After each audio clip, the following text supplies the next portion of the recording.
আজ রবিবারে লাঞ্চে আমার কি রয়েছে চলো সেটাই তোমাদের সাথে শেয়ার করি।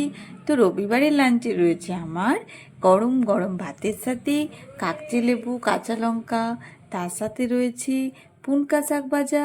তো পুনকা শাকটা আমি রসুন কাঁচা লঙ্কা দিয়ে ভেজেছি। তার সাথে রয়েছে মাছের মাথা দিয়ে লাউয়ের তরকারি। তো লাউয়ে আমি একটুখানি আলুও দিয়েছি। আর এই মাছের মাথা দিয়ে তরকারি খেতে আমার হাজব্যান্ড খুব ভালোবাসে। তার সাথে একটা গরম গরম মাছ ভাজা দিয়ে দিলাম। আর করেছি ফুলকপি, পেঁপে, আলু দিয়ে মাছের ঝোল।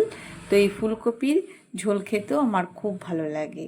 এই শীতকালে ফুলকপি, পেঁপে, আলু দিয়ে মাছের ঝোল, আর আমি মাছের ঝোলটা খেতেই বেশি পছন্দ করি। তো কেমন লাগলো আমার রবিবারের লাঞ্চ থালি?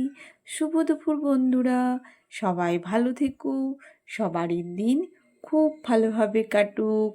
কাল আবার দেখা হবে। আজকের লাঞ্চের থালিটা তোমাদের কেমন লাগলো অবশ্যই কমেন্ট করে জানিও। আর তোমাদের সুন্দর সুন্দর কমেন্ট আমার খুব ভালো লাগে। ওকে বন্ধুরা, বাই।